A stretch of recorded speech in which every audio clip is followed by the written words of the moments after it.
Hi, and welcome to the Raw Inspiring Life Group Program. I'm excited to have you here. This is a 24-week course, and we're going to be talking about the first module in the workbook. So you have the information as far as how to get onto the website, going to rawchefwendy.com. It is in the members area, and you have specific information as to what group to go to and the password as well. So once you log into that, then there will be a variety of options that you can choose from. This is the first module that we'll be going over. So you'll have a video recording, which is this video right here. And then you'll also have the option to download the PDF workbook. And that is what we're going to be talking about today. So this is the first part of the workbook here. And I like to make a little, let me see if I can find mine real quick. I like to make, here it is, a 3-ring binder out of this because you'll have a lot of pages through your workbook. You'll probably need one that's at least an inch or more. This one's a ½ inch that's not holding all of it. But anything that has a sleeve here that you can put this first page in would be great. And then going from there, you'll have your different weeks that you can take a look at. That way you'll be able to print that off and have access to it at all times. So we're going through the first module, which is the creation module. Okay, before we do that, let's go over this. There is a disclaimer here for the program. It says all of the information in this workbook is for educational purposes only. It is an accumulation of over 9 years of study, research, and application that I have done to overcome my personal health challenges. This information is not meant to diagnose, prescribe, treat, cure, or take the place of your medical professional. If you desire to change or get off your current medications, you will need to discuss this and work with your doctor. Please do not share this workbook or videos or access that you have to online programs or information that is for paid members only. It is copyrighted and for your personal uses only. If you have family or friends that would like to take this course, to learn more, please contact me through my website at rawchefwendy.com. Thank you so much for respecting my intellectual property. All right, so Module 1 then is about the creation. We're going to be talking about the Bible in Genesis 1. Genesis 1:1 says, "In the beginning, God created the heaven and the earth." So whether or not you believe this creation story, I wanted to be able to tie this into creation in general and how we're created to eat. Okay, so it does have a tie-in with that. Creation is an amazing process. When this earth was created, it was without form and void, and God took all of the unorganized matter and organized it in 7 days. So let's take a look at how he did this and break it down into each day. So this is from Genesis chapter 1. The first day, the Spirit moved upon the face of the waters, and God said, "Let there be light," and there was light.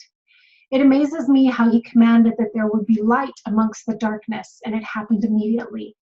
There are universal laws that obey the word of God. This is one of them, that the elements are subjected to God and obey his commands. Then it says, "And God saw the light that it was good." So he checked his work every step of the way to make sure that it was exactly what he wanted before moving on to the next step. And God divided the light from the darkness. And God called the light day, and the darkness he called night. And the evening and the morning were the first day. Each of these things happened in steps, and he named his creations as well and completed the first day. So there are some things here, there's a pattern here that we're looking for in creation.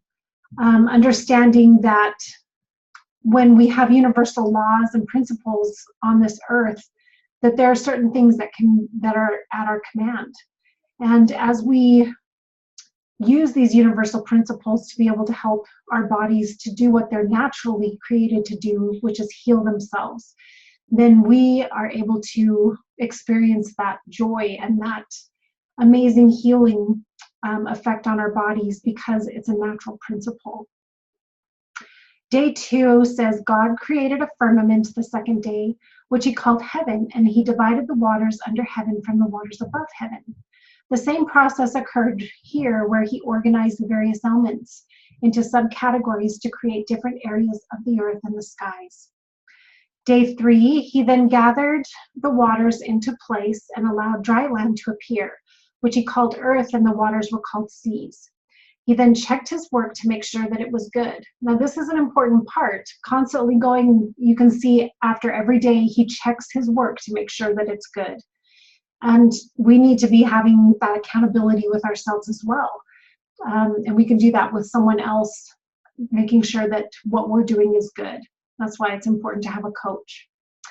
The next thing he created was the grass, then herb yielding seed, then fruit trees with seeds after their kind. This is very interesting to me as well. The food was created before the humans or animals so that they would have something to eat when they were created.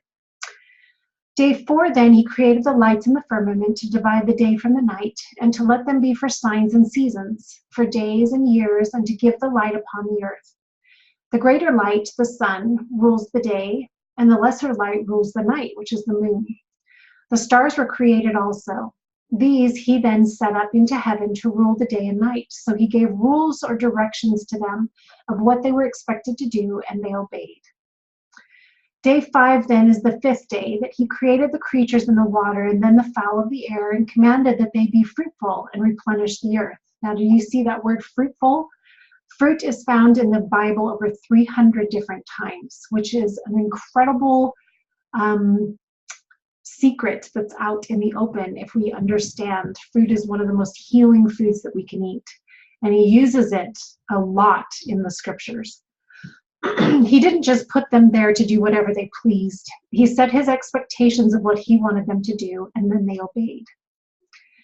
Okay, day 6 then, he asked the earth to bring forth living creatures after his kind to creep upon the earth. Man was made in his image after his image and gave him dominion over all creeping things upon the earth. This is another important part that can command the animals to obey us, and they will submit if done with kindness and not anger or fear. This is a lesson that I learned with my dogs. I had a larger dog that was a husky, and I remember people would come around the husky and it was larger, and sometimes if they were fearful, he would go over to them and be kind of rough with them. But if they were calm and peaceful, then he would respond to that and be calm and peaceful himself. So they feel our energy, and we're able to command them to do certain things and they will obey. That's how they're created. He then created a woman from Adam's rib and commanded them to be fruitful again and replenish the earth and have dominion over it. All herbs bearing seed and every tree yielding fruit shall be for meat for them. For everything that creepeth upon the earth, and I think that's probably with an A or not. No, it's actually with that. Everything that creepeth upon the earth and every fowl in the air, he gave green herb for meat. So isn't that interesting? He gave green herb and he gave it for them for meat, for them to eat. We usually in the scriptures will look at meat and think that we're supposed to be eating the animals. But this here says that the green herb was given to them for meat. He then looked at all that he had created and saw that it was very good. And the evening and the morning were the 6th day. He rested from all of his labors on the 7th day and blessed and sanctified his work. And the 8th day, then he watered the ground and took care of his creations. So it does go further after that. Now he's taking care of and maintaining his creations. So there's a lot that we can gain from reading and studying these verses. What are some of your insights and how you can apply them to your life? I want you to think about them. Maybe you can pause this video if you'd like to and just ponder and see what else you can pull from those verses. Maybe go to your actual scriptures and read them again and see what insights you can apply to your life.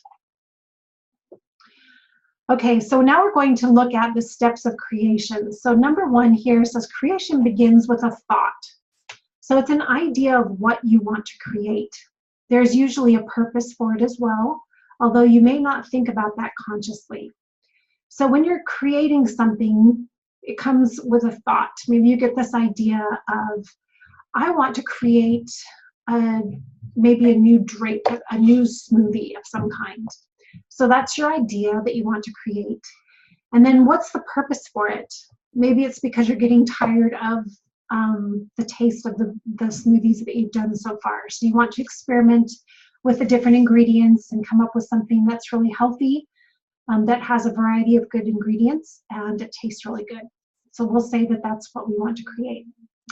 So this thought often becomes a picture in your head. So when I say that, maybe you could think of the blender and what that color of the smoothie would be, and maybe the consistency of it, and what types of fruits and things that you would use. So a vision of what it is that you really want. Then number 3 is a feeling of excitement or another feeling, good or bad, depending on what you're thinking about and creating occurs. So you might get excited about this, you know, it's a new idea, it's something that is exciting because you get to create it. And that's one of the great things about the process of creation, is that it does get exciting, because you get to think outside of the box and start figuring things out and working it out so that you can make it come into reality. Number 4, as you continue thinking about this idea, a plan begins to develop as your mind works on how to make the thought a reality.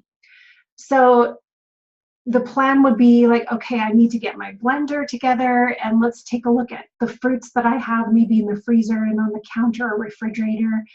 So let's pretend like I've got a banana that's nice and ripe and ready to go, and I've got some blueberries and maybe some spinach, and I'd like to have some omegas in there, so I'll put in a little bit, like a teaspoon of hemp seed and some flaxseed meal. And then that's kind of the plan, the basic plan of how I want to go ahead through this. Number 5, then, if you write this plan or blueprint down on paper or on the computer, this helps to organize your thoughts and helps to solidify it. So I'm creating a new recipe with this, so I want to make sure, and I do this whenever I create new recipes, I write down the ingredients and the measurements that I'm using, and if there are any adjustments that need to be made, I do this in pencil so that I can erase it and make whatever adjustments need to be made. So writing it down helps to solidify it and make it actually something that you're going to put into reality or create. Number 6 would be sharing it with someone. Helps increase your chances of it actually happening, assuming that the person is on board with what you're doing. So maybe if you've got children that are hungry, you can talk to them about your idea and get them excited about it, get them enrolled into this idea, that when it's all finished, you know, they'll be able to enjoy it with you. And you can even make like, freeze it in the little popsicle molds, and then you can make that together and go out in the sun and enjoy it. So as you focus on your vision of what you want to create, thoughts are the energy that it's put into motion, which drives the project forward. So you focus on this vision, you get your thoughts together, you organize it onto paper. These thoughts are the energy that helps to pull or push that into motion. Number 8, for me, prayer is a powerful tool that helps me know if the idea is something that I should pursue or not. I may or may not pray over recipes. A lot of times I do, actually, so that I can make sure that I get the proper ingredients in the right amounts, and that would be something that would benefit me and others in the long run. So sometimes I'm already creating something else and I get distracted by other thoughts of creating something else. So this helps me to stay focused and to choose the most important items to be focused on. Okay, so you can add prayer into that creation process as well. And sometimes you'll get another idea of something that you hadn't thought of before. So it's nice to have and receive that inspiration. Number 9, be specific in your prayers to receive an answer of what direction to go and what to do. This is helpful every step of the way, and especially when you run into obstacles. Number 10, faith and hope are essential to keep the idea alive. Allow others to help you and don't try to control the entire thing. You can delegate the tasks and ask for help where it's needed. So in the example of our smoothie, you know, faith and hope can play into that. Maybe hoping that you have the ingredients on hand and having faith that it's going to turn out to be something delicious. And then allowing your children to get involved and delegate the tasks and things so that they can feel important and feel like they're involved with the process. And I've noticed that when I get my children involved, that they really want to taste it. They get excited about it because they're in that creation process. So if you're having a hard time with picky eaters or children that or even, spouses that are struggling with this, get them involved in the kitchen and have them get creative as well and ask, well, what kind of ingredients do you want to put in here? It might get a little wild and crazy. Sometimes the kids just think that anything goes, but you can use that as an opportunity to teach them that maybe ketchup doesn't go very well with fruit, or you know what I mean? So kind of guide them in the direction that you want them to go to. Number 11 then is constantly check each step as you go to make sure that it's working. Make any necessary adjustments. You may notice that you need to go in a different direction at times, and the idea transforms into something even more amazing. So be willing to go with it if it is still what you want. This happens in recipe creation all the time for me. Sometimes I have this plan and this idea. I start writing things down on paper, and then I taste it, and it's not quite what I thought in my mind. And so I'll go ahead and I use the different senses, like I'll smell things to see if the smell of it would be a good flavor. Now the smell and the taste are connected, and we're going to talk more about this in another module, but as you go through and use your senses, then you're able to figure out what would taste or smell good so that you could enjoy this dish instead of having it just be gross. So you're constantly checking and making the necessary adjustments. And then number 12, ask for feedback along the way and involve other creators. So you can get out some spoons and have them taste it as you go and ask them, how do you like this? What other ingredients do you think would help make it even better? And then 13, eventually your thought will become reality.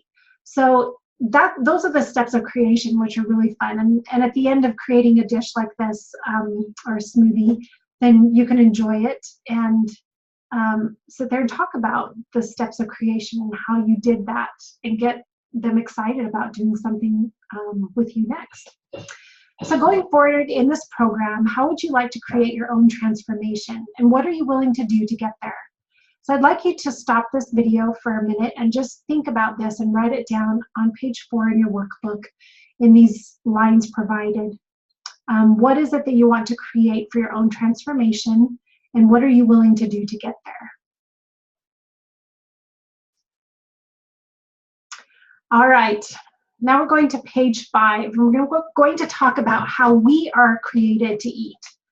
So with this talk of creation, then we want to understand how we're created to eat. This is a really important piece for you to understand because there are so many different fad diets out there that come and go.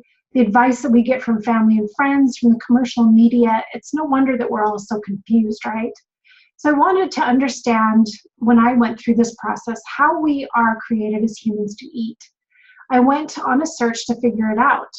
When I saw the chart below on the internet, and I got this from weareone.co.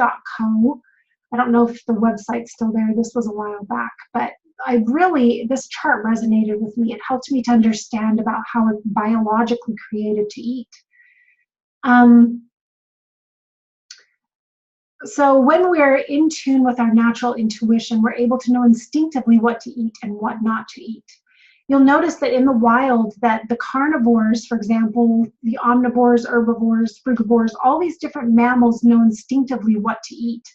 And my question was, why is it that we as humans are having such a hard time trying to figure out what we're supposed to be eating?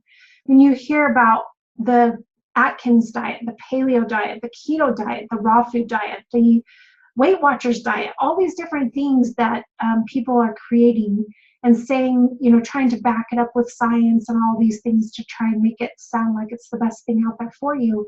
But these diets are fads. They come and go. And it just seems like there's so much confusion about what to eat. So this, I hope, will help to clear it up for you. So if you look in the wild, most creatures eat the same food every day. They may change things up according to the climate, season, or environmental factors, like natural disasters that wipe out the vegetation. But it is basically the same. When it comes to humans, however, because of the technology that we have, the change in seasons and climates all over the world, how busy or stressed out we are, we're bombarded by advertisements and the idea of what is best for us to eat. Unfortunately, not all of this information is correct. We are one of the sickest nations in the world. There is something wrong with what we're doing. So the chart below explains how mammals are created to eat. Each class is different. We are actually frugivores. From the book, The 80-10-10 Diet by Dr. Douglas N. Graham, we understand that we are designed to eat 80% fruit, 10% greens and vegetables, and 10% healthy whole fats. Instead of eating olive oil, which is 100% fat extracted from the oil, we eat the whole olive for the greatest benefit, which contains the healthy fat as well as fiber, antioxidants, and many other nutrients that our body needs. We also share 99.4% of our DNA with the chimpanzee. They eat this way as well. So occasionally they consume insects or bark and may kill a small animal during cold or famine, but this is rare. We are not carnivores, omnivores, or herbivores, as you can see below. So let's take a look at this chart, and I want you to, let's see, I'm going to see if I can get it bigger here. Yes, good. Okay, so the carnivore, and you can read through this whole thing. I think it will really help you to understand, but let's look at the carnivore. Just by the pictures, you can tell the difference in the mouth, right? So the carnivore has the sharp fangs. Their mouth, their snout is protruding. It comes out. So that's there so that they can get inside the entrails of the animal and eat it. Okay. They have 4 paws with claws. They walk on all 4 paws. Their mouth opening is large. They have great sharp fangs, short and pointed incisors, blade-shaped molars, lower jaw embedded inside of the top, no lateral or forward mobility, so they can't chew like we do. They shear their food, so they swallow it without chewing. And omnivores are the same way. I have a little puppy. He's not the husky that I told you about, but he's a little Chihuahua Dachshund, I think, mix. But when we give him food, a lot of times he doesn't chew it. He'll crunch some things, but most of the time it just goes in the mouth. So you can watch them and see how they do this. They have small salivary glands. So the reason why they don't have to chew a lot is because they have a lot of acid in the urine and the saliva. And then they have renal secretion of uricase and strong hydrochloric acid in the stomach, so it helps to digest these foods quickly. It does not require fiber to stimulate peristalsis, which is the digestive process. So they don't need to have fiber for that. They metabolize large amounts of cholesterol and vitamin A. Their sweat glands are in the paws, and they gasp to cool the blood. The intestines are from 1.5 to 3 times the body length. That's very short. And then the colon is short, smooth, and alkaline.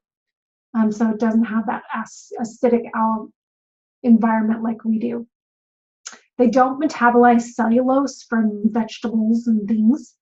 And they complete their digestion in 2 to 4 hours. So that's some seriously strong hydrochloric acid to be able to complete digestion in 2 to 4 hours. All right, so the omnivore is similar. When you see the size of their incisors are a little bit different, and their fangs are still sharp, but they're not near what the carnivore has. They do eat meat, but also some vegetables and fruit. They have 4 paws with claws, hooves. They walk on 4 paws, similar all the way down. You know, if you go back and forth between here, they're very similar. So I'm not going to read all of it. But they have sweat glands in their whole body, and they also pant to be able to cool the blood. Their intestines are 3 times the body length, so a little bit longer. and they still have alkaline colon. They can't metabolize cellulose, but they complete their digestion in 6 to 10 hours. So once you introduce the vegetables or fruit here, you're going to increase the amount of digestion that's needed, okay? Herbivores look very different, don't they? They have these big teeth, and they're all straight. There's a reason for that. So they eat the grasses. These are the hooved animals. They have 4 paws with hooves. They walk on all 4 paws. They also have the body hair all over. Their mouth is small. The opening is smaller. It looks kind of big compared to this here, but it's considered small. They have rudimentary blunt canines, which is what these are, just large and flat. Big and flattened incisors as well. Upper jaw sits on the bottom. And there's great lateral and forward mobility. So they can crunch and chew backward and forward this way and grind the food, which they have to because it's a grass that needs to be cut down. Their upper jaw sits on the bottom. Oh, we already did that. The no shear, they don't shear their food. They chew it a lot. They have very big salivary glands, which is different from the carnivore and omnivore. And then they have alkaline saliva with ptyalin. They don't have this acidic saliva like the other 2 with the meat. They have alkaline urine. They don't secrete uricase. They have weak hydrochloric acid. They require fiber to stimulate peristalsis. So in order for them to digest their food, they need to have that fiber. They metabolize small amounts of cholesterol and vitamin A. The sweat glands are in the entire body, and their intestines are 20 times the body length. So they have the largest amount of intestines, that makes sense because they're eating the grasses and these herbs that take a lot longer to digest. The colon is long and complex acid. It metabolizes cellulose. They're the only ones that do. And they complete their digestion the longest 24 to 48 hours. Okay, so we're not herbivores either. If people tell you, yeah, we're herbivores, we're not. And you've got a chart here to be able to tell you that. Frugivores then, do you see their mouths compared to ours? Very, very similar. Again, we share 99.4% of our DNA with the chimpanzee. And they eat the 80% fruit, 10% greens and vegetables, and 10% nuts and seeds.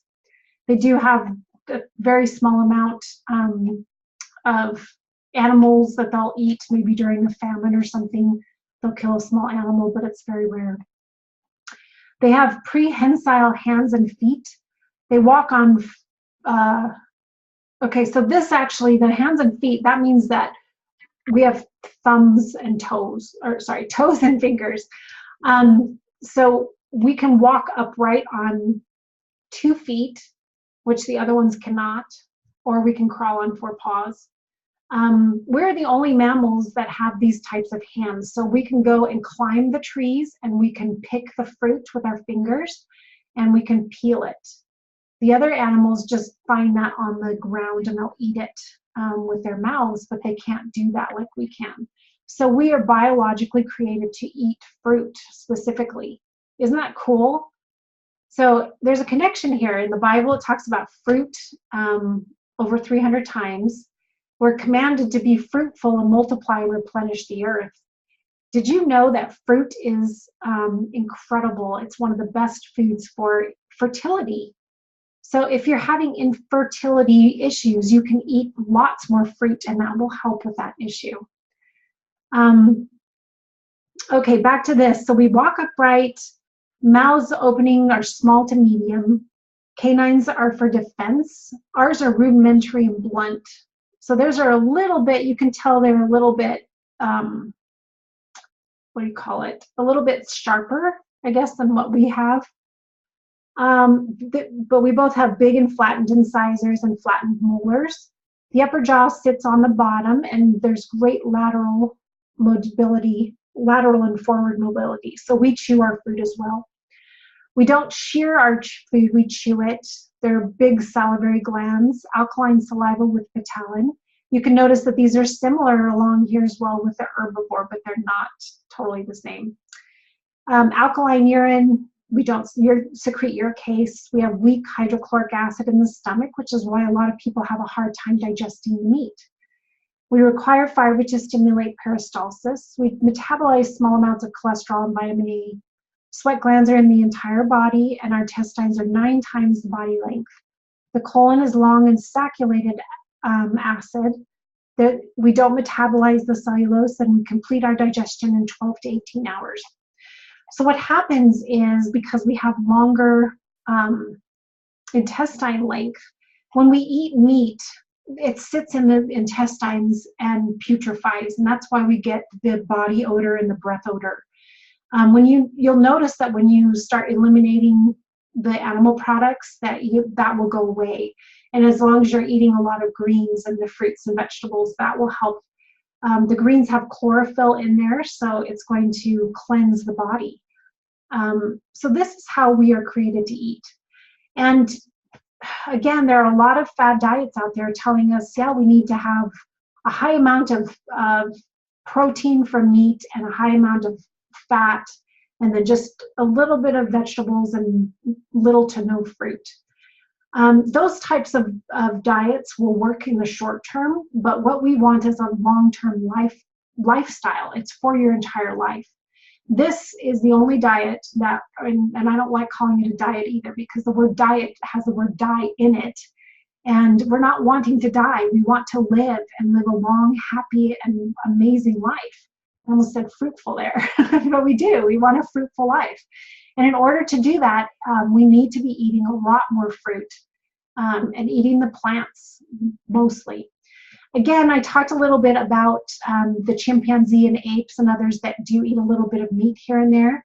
And if we are in higher climates that are colder during the winter, or we've got famine going on, then it's okay to eat some of that. I don't want you to feel guilty for eating meat. What we need to do is really cut back, though, because most of us with a standard American diet are eating meat at pretty much every meal, because we have this ingrained idea from the agricultural department that we need to have meat as a protein source. Well, what happens, this is a good protein source for the carnivores and omnivores, but for us, we need plant protein. We don't use the protein from animals the same way that these two do, okay?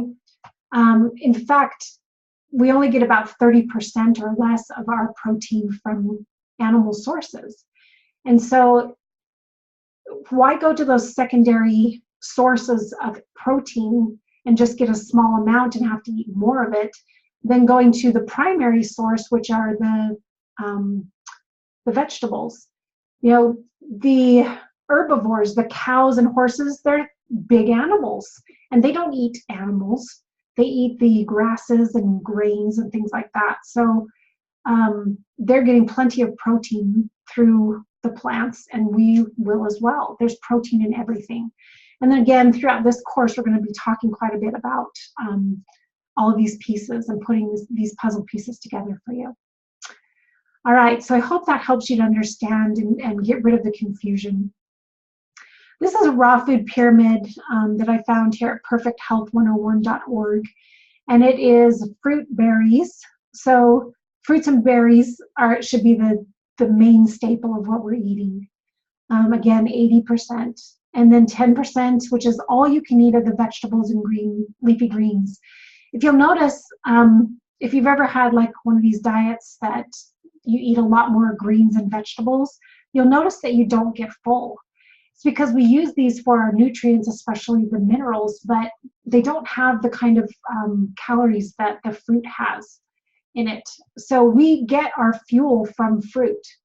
And one of the big reasons why we're having such sugar cravings is because we don't eat enough fruit. Our body tells us what we need. It gives us signals so that we can know what we're lacking. And when we get those the sugar cravings, that means our body's telling us you need to eat more fruit. So if we'll eat a lot more fruit, those sugar cravings will go away.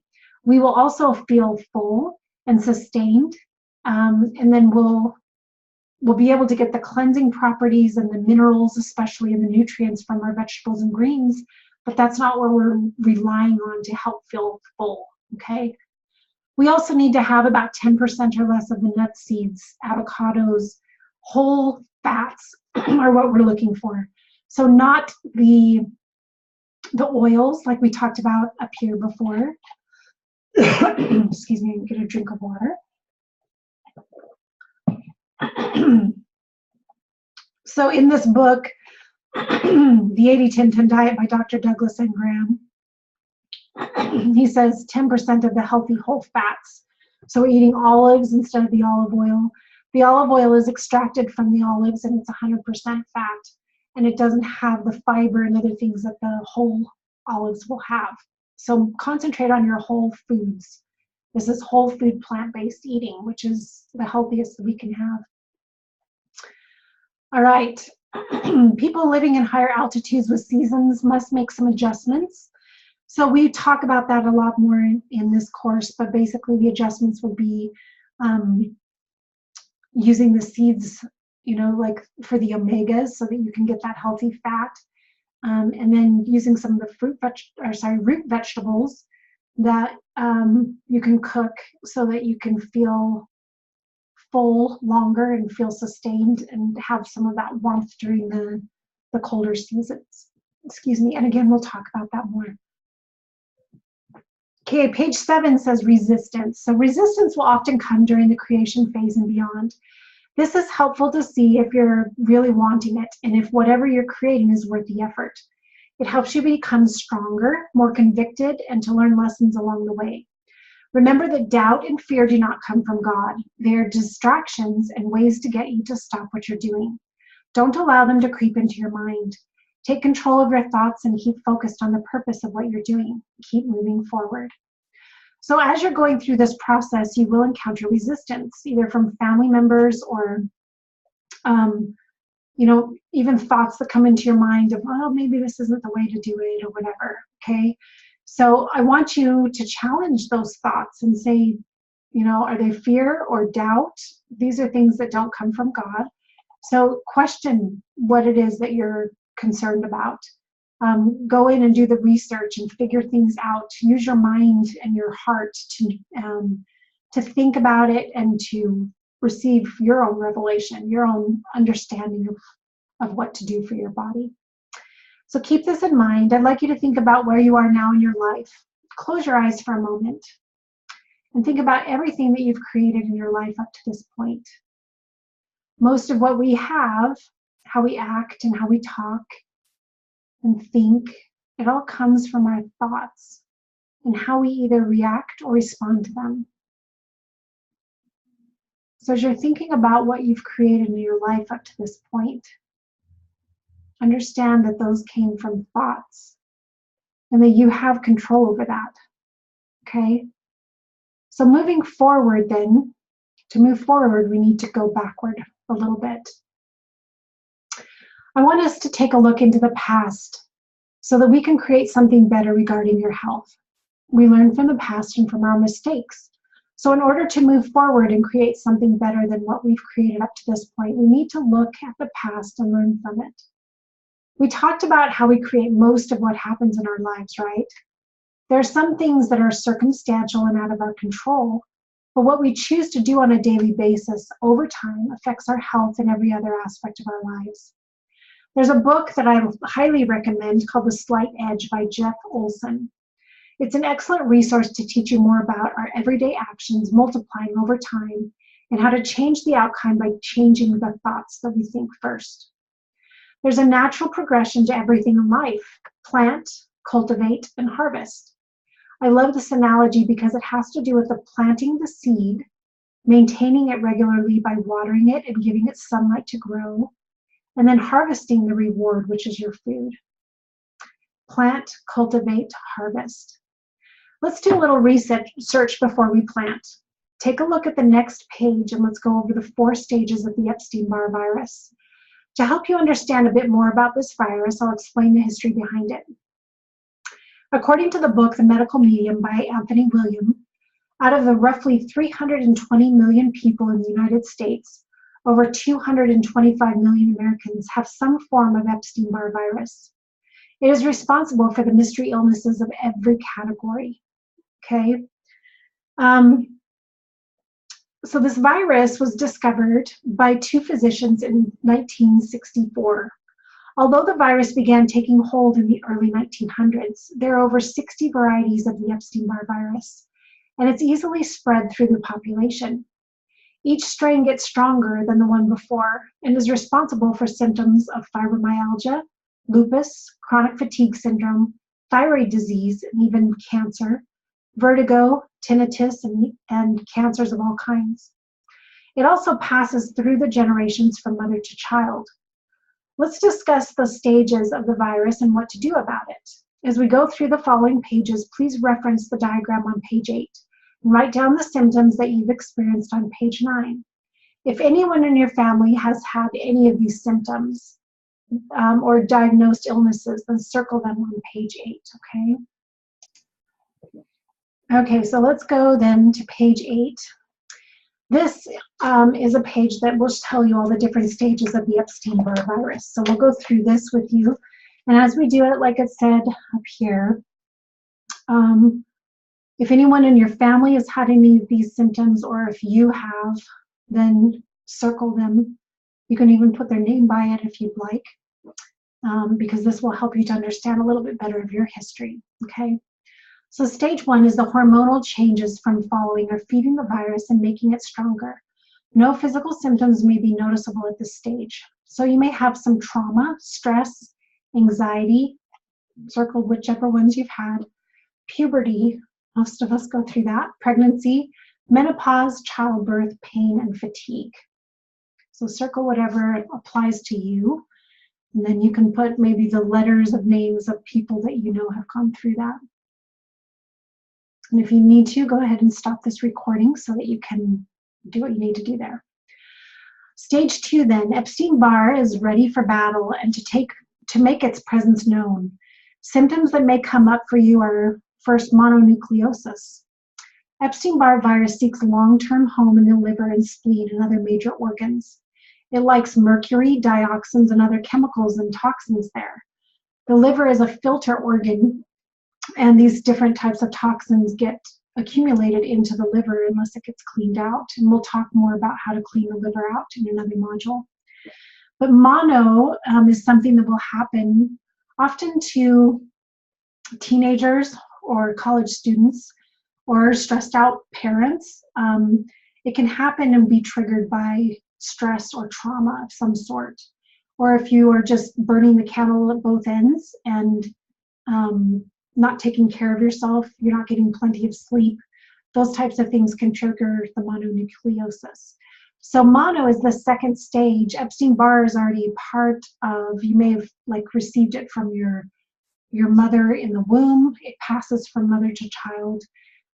You could get it from drinking the same cups as somebody else. More than 90% of our population has this virus, and like we talked about before, it's in over 60 strains, so most people have it. But it doesn't often show up until stage 2 with mono or streptococcus or strep throat. Strep is the #1 cofactor for Epstein-Barr virus, so they work together like friends, and they help strengthen each other. So if you've had infections of the throat, nose, sinuses, mouth, urinary tract, vagina, kidneys, bladder, or if all of these things can lead to cystitis. So any of these different issues, you will probably have it. I need to change this because it's bugging me. Okay. Stage 3 then would be where the antibodies are detected at this stage, but the doctor thinks that it's a past infection. So if he does any kind of a blood test, the antibodies may be present, but because it's burrowed deeper into the body, into the spleen and liver and other organs, then it can go undetected by the immune system. In this stage 2, the immune system will go after the mono and strep. It'll go after that virus because it can detect it with these sicknesses.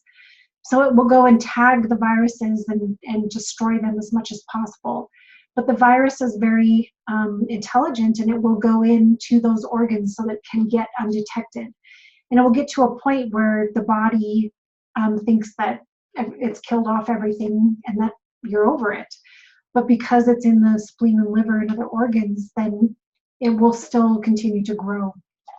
So that's why doctors will think that it's a past infection, because the body has those antibodies, but it doesn't have the T helper cells and the white blood cells that are fighting that off.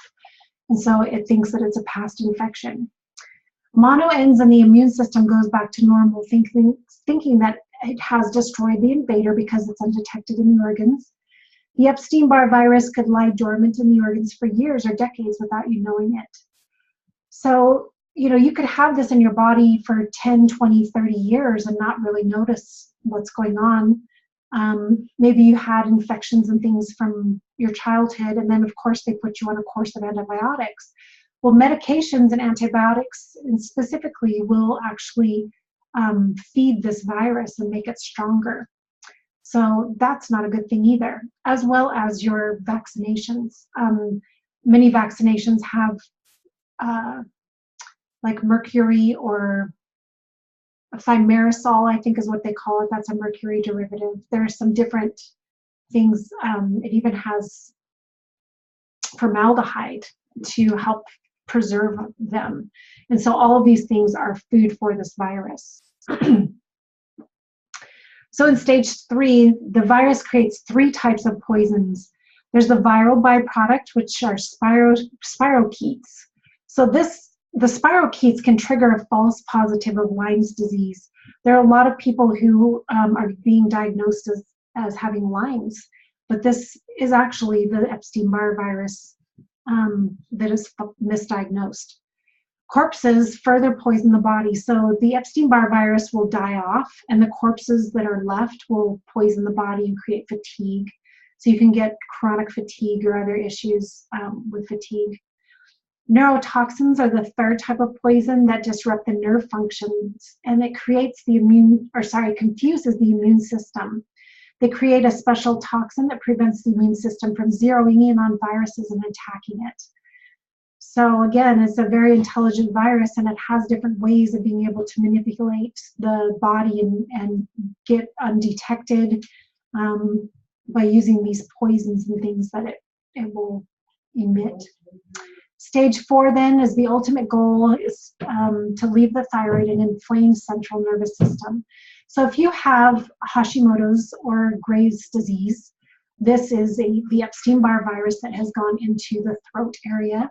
The immune system or the body will take calcium from the bones and other areas so that it can wall off that virus in the thyroid or other areas, so that it can kind of protect it. But what happens is the virus gets into that walled off area, and it's like a cocoon. It keeps growing. So if you see any kind of calcification in any areas of your body through x-rays or things, you'll know that that's an area where the virus is. Life events that set this stage off are injury, physical or severe emotional injury, surgery, accidents. It creates heart palpitations. There are general aches and pains to the nerve pain, to the nerves. Blood tests and x-rays. MRIs won't reveal anything, so the doctors won't be aware of the virus inflaming the nerves. This stage is the cause of many mystery illnesses that cause a medical community massive confusion. So they're just kind of going around trying to figure out what's going on too. And I love that Anthony William has been able to understand more about these different stages and what's going on so that we can help ourselves better. So some of the symptoms in stage 4 can be muscle pain, joint pain, painful tender joints, back pain, tingling numbness in hands and feet, migraines, ongoing fatigue, dizziness, eye floaters, insomnia, unrestful sleep, night sweats. Some people have diagnoses of fibromyalgia, chronic fatigue syndrome, rheumatoid arthritis, and tinnitus, which is ringing in the ears. Other symptoms may be anxiety, dizziness, chest tightness, chest pain, esophageal spasms, asthma, heart palpitations, mitral valve prolapse, which is the buildup of the Epstein-Barr virus poisonous corpses and byproducts. So that gets stuck around in the valve and the mitral valve in the heart area and causes problems as well. So what you can do is take and on these stages put your personal health map. So anything that pertains to you that we talked about, you can put on this page as well. Okay, so you can stop the recording and go ahead and write down all of those different things in stages. And according to, I mean, it's not completely filled out, but there may be some other things that you notice that are not on those lists that might go in one of these areas. And again, I would recommend getting the Medical Medium book by Anthony William. He does have a protocol that helps out with this. So first of all, what you do is begin reducing and eliminating the following foods. And this is from pages 279 to 287 in the Medical Medium book. So get rid of corn, soy, canola oil, processed beet sugar, eggs, dairy, pork, farmed fish, gluten, MSG, high fructose corn syrup, natural flavors, artificial sweeteners, citric acid, L-carnitine, glandular supplements, whey protein, fish oil supplements, and iron supplements that are not plant-based. Fish oil supplements are not very effective, and a lot of times they're rancid, so they don't do the body any good. They can do it harm, especially because the fish is often contaminated with heavy metals and things as well. So that's in a concentrated form that you're putting in your body, and of course that's going to continue to feed the virus. And then your iron supplements, any supplements that are for the minerals in the body, you want to make sure that you get a good plant-based source.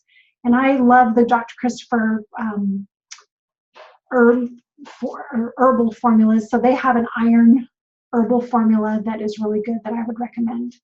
And any of the plant-based things are excellent for our bodies. The other supplements that contain iron will actually have iron shavings, and our bodies cannot absorb that, and it actually can cause some damage to the organs.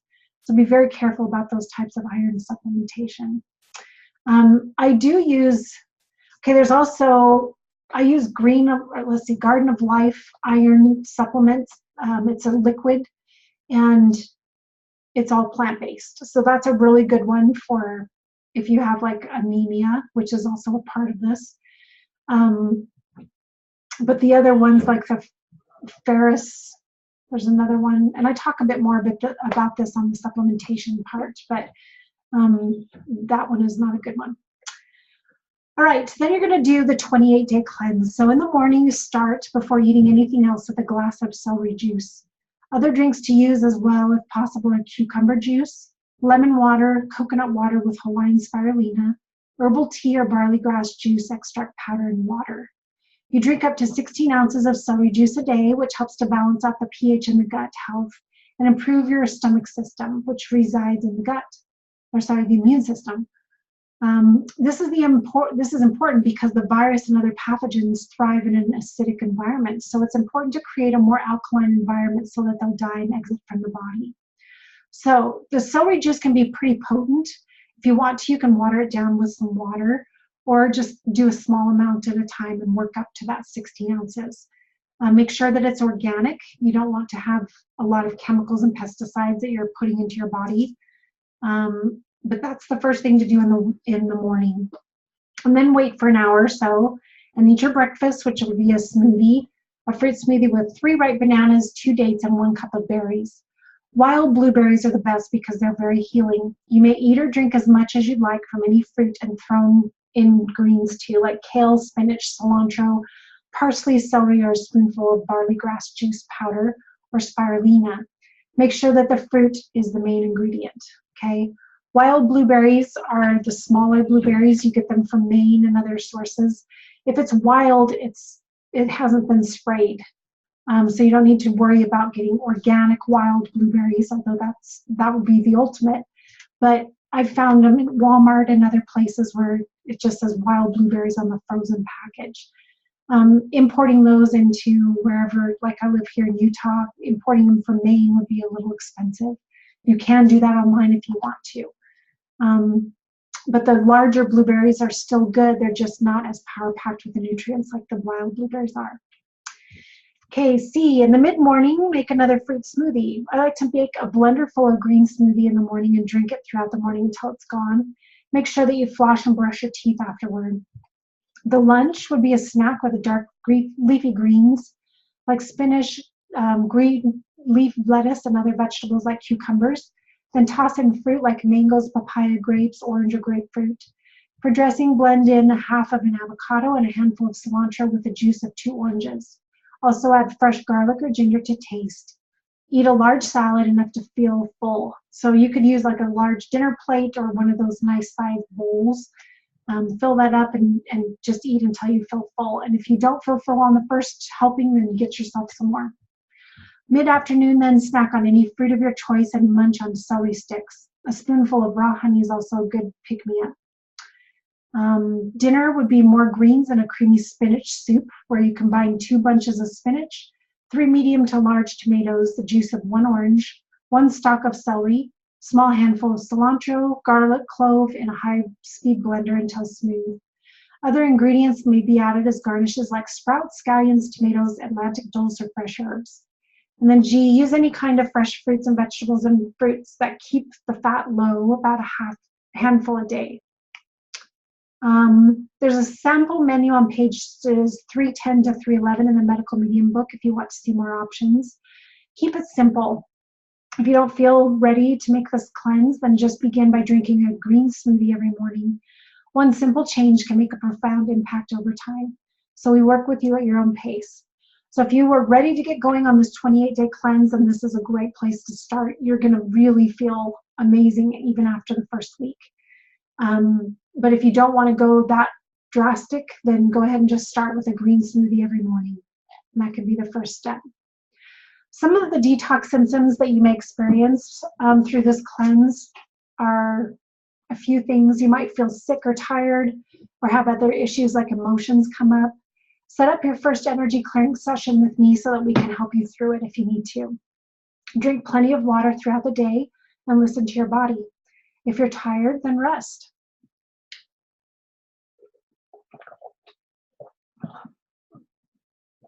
If you're cranky, then take care of yourself and work through the emotions. If you feel sick, then keep pushing through it and get rest. Medications will make things worse, and it will continue to stall the healing process because, like I talked about, they feed the virus. So there are other things that you can do to help. So this is a garlic recipe. Garlic is nature's antibiotic. You can add it to your food and use it on the bottom of the feet as directed. So in a small dish, mix together a 1/4 teaspoon of minced garlic and unpetroleum jelly. I find this at the health food store like Good Earth. It does not have petroleum in it.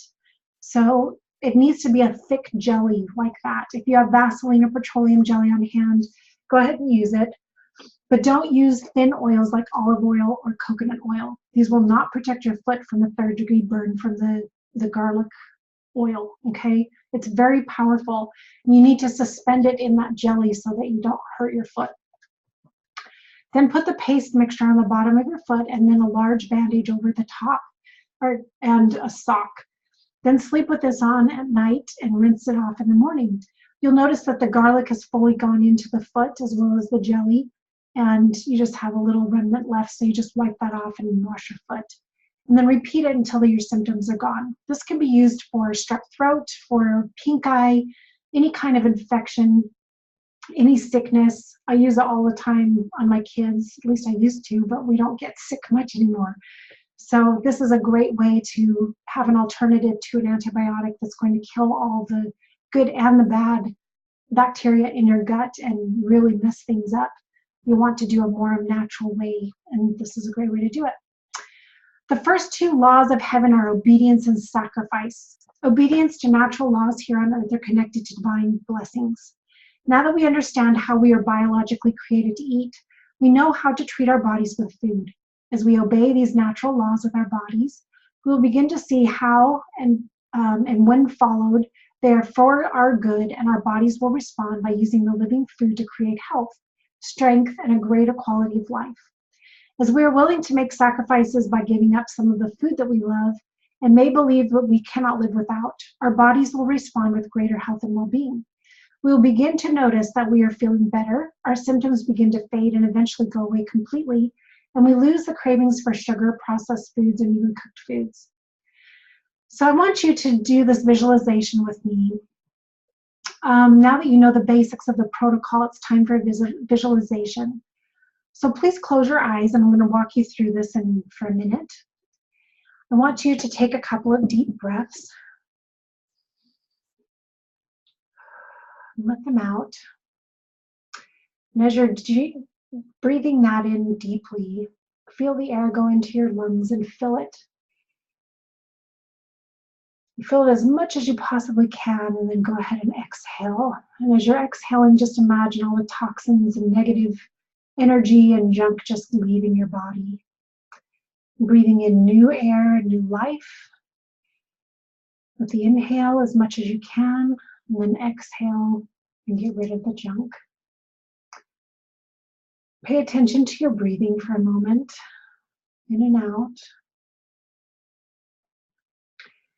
I want you to imagine your happy place, a place where you like to go, whether it be in your backyard or in a meadow with beautiful flowers, on the beach with the ocean and sand.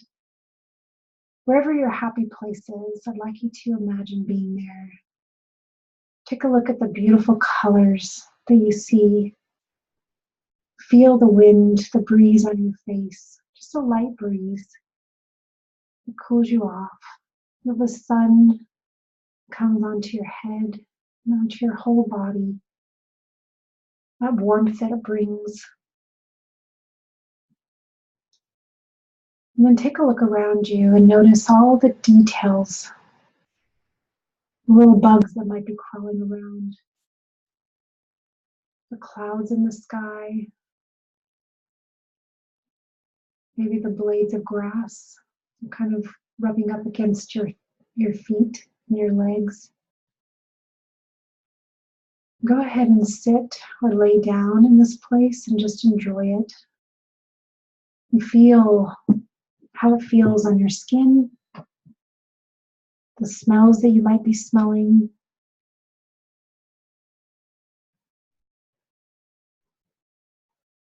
Just be present here in this moment. I'd like you to stand up. And as you stand up, I want you in your mind's eye to go away from your body for a minute and just take a look at it. And as you turn around from front to back, just observe what your body is like now. Observe the curves. Observe how your clothes fit on your body. Where do you feel comfortable in this body? Where do you feel uncomfortable? I want you to imagine or feel the emotions right now that are coming up for you, associated with the comfort in your body and the discomfort. And just be aware of those things. As you look from the top of your head down to the toes, to your toes, that are just wiggle your toes there in the sand or in the grass, wherever you are. I'd like you to give thanks for this body. Thank your body for protecting you, for helping you throughout your life up to this point, for always being there for you, for allowing you to experience and enjoy life, for warning you with pains in different areas of things that are going on inside. And if you can imagine your Creator coming and being there with you, please take a moment to thank your Creator for this beautiful body that they've given you. And I'd like you to imagine just talking with your Creator and sharing some feelings that you have about things that you like and things that you don't like about this body.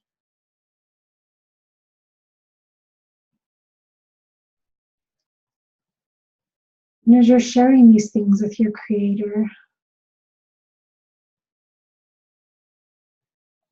you have this understanding that comes to you that this body was not created this way from your Creator, but it was created this way from the choices that you made in your life up to this point. That each tiny little choice that you made along the way, from your childhood into your teenhood and young adulthood and adulthood, all of these stages, you made choices along the way that got you to this place that you are now.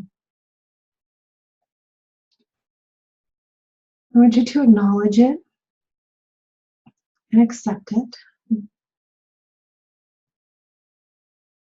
And then say to yourself, even though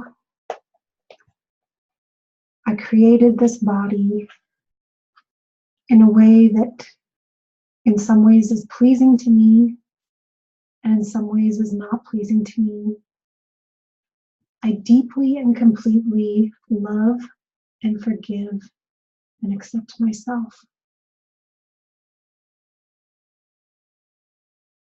I'd like you to tap along the meridians, and I'll do this in the little screen. In fact, I'm going to make this a larger screen. If you want to open your eyes, you can look.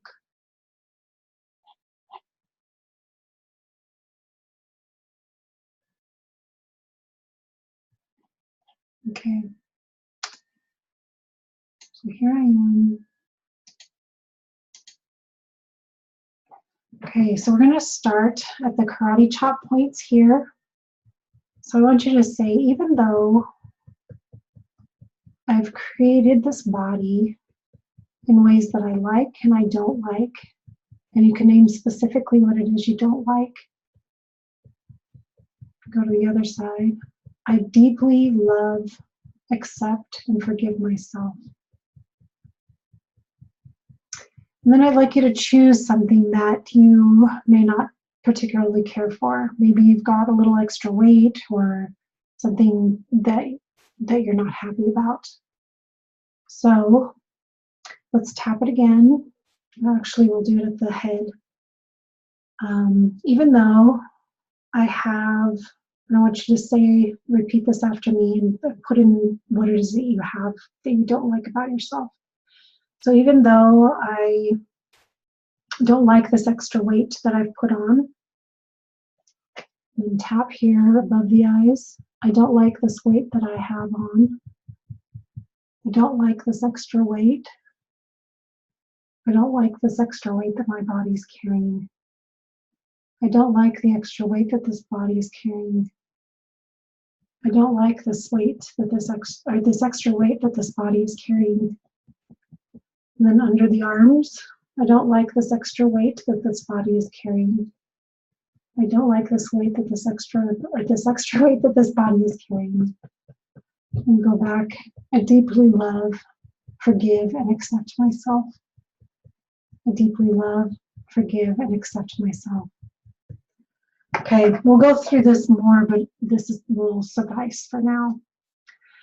I want you to close your eyes again and imagine being in that happy place, loving, forgiving, and accepting yourself, and your Creator standing there with you, loving and forgiving and accepting yourself.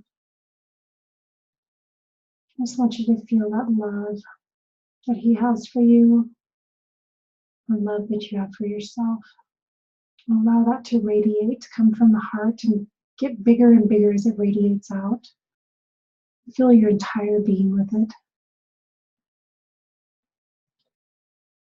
Now I'd like you to imagine yourself in 6 months from now, after this course is finished.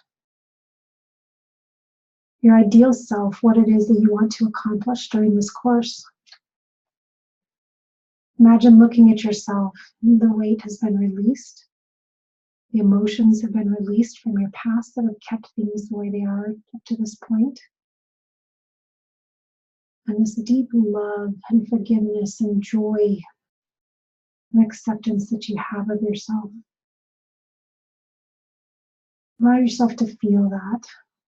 Just pour into your body through your head, all the way down through your neck, your arms, your torso, and your legs and feet. And allow your body to be present, and in that moment, you see yourself as your ideal self. That your body is whole and complete and repaired. It feels amazing. You have incredible energy, life, and vitality, and excitement for life again. And as you feel this, you integrate it into your mind, your body, and your spirit. It all comes together as one. I'd like you to thank yourself for making the better choices throughout this course, as if it has already been done. And thank your Creator for giving this beautiful body to you to learn how to take care of it in this life. And now that you know better, you're going to do better. I'd like you to commit to yourself and to your Creator that you are going to do what it takes to get to that ideal body, mind, and spirit, that ideal presence that you want to be. Now I'd like you to go ahead and open your eyes. Let's just take a moment, go ahead and stop this recording and write down what it is that you experienced. You can use this place here on page 11 or turn it over on the back. And just write down what you've experienced and what you'd like to commit to go through this course. Write down your characteristics that you saw in your visualization. You can describe the textures, colors, features, and how you look, how you feel, and any other ways to describe your ideal self. Okay. All right, now on page 12, you have an assignment for this week. So I'd like you to go ahead and fill this out. You're going to answer each of these questions. Why did you sign up for this course? What do you want from this course? What are you willing to do or sacrifice to get what you want? How committed are you to getting what you want on a scale of 1 to 10? What makes you that committed? Are you willing to do what it takes each day to achieve your goal at the end of this course? And what is the first step that you're going to take now to move closer to your goal? I want to thank you for taking the time to fill this out and think through your creation process and commitment level. You will succeed as you follow along this program and do the work. I'm excited to support you along your journey of greater health. Please let me know how your needs are, or what your needs are, and how we can work through them together. On page 13, this will help you to go deeper so you can track your food and drinks for every meal and snack for a week. You'll put Monday what you eat for breakfast, lunch, snacks, dinner, and dessert. Same for all of these days. And then track any other food or beverages, including water consumed here. When did you stop eating for the day? And then number 2 is keep a journal of your experiences throughout the next 24 weeks. This is important to see where you've been and the progress that you have made over this time. You may want to record the following: what you feel like before starting, how you feel each day, rating from 1 to 10, 1 being the worst possible and 10 being the best possible. What is happening to your body? What is going on with your mind? Changes you may be noticing with your spirituality. Impressions that you're receiving. Please act on these if they're positive and move you in the right direction. How are you relating to others? Are your relationships improving? Strangers, are you becoming more friendly? Co-workers, children. Detoxing, cleansing symptoms, if any. We'll go over those in another module as well. This is important to keep track of because we want you to see your progress, okay? I'm excited for you to go through this program with us. I hope that this module has helped you. I hope that through that visualization that you feel more calm and peaceful and encouraged to know that you can do this. I'm excited to see your transformation. Please go through and fill out these activities and do the work that you need to do, and you will, I promise you will see amazing transformations in your life. The reason you will see it is because this is truth. These principles are timeless, and they will change your life and help you to get to those goals, reach those goals that you want to reach. The key is in the plants, and it's because of how we're created. If you have any questions, let's talk about these on the next coaching call. So make sure to write those down, and we'll discuss them. Create an amazing week for yourself, and we will be in touch soon. Thank you.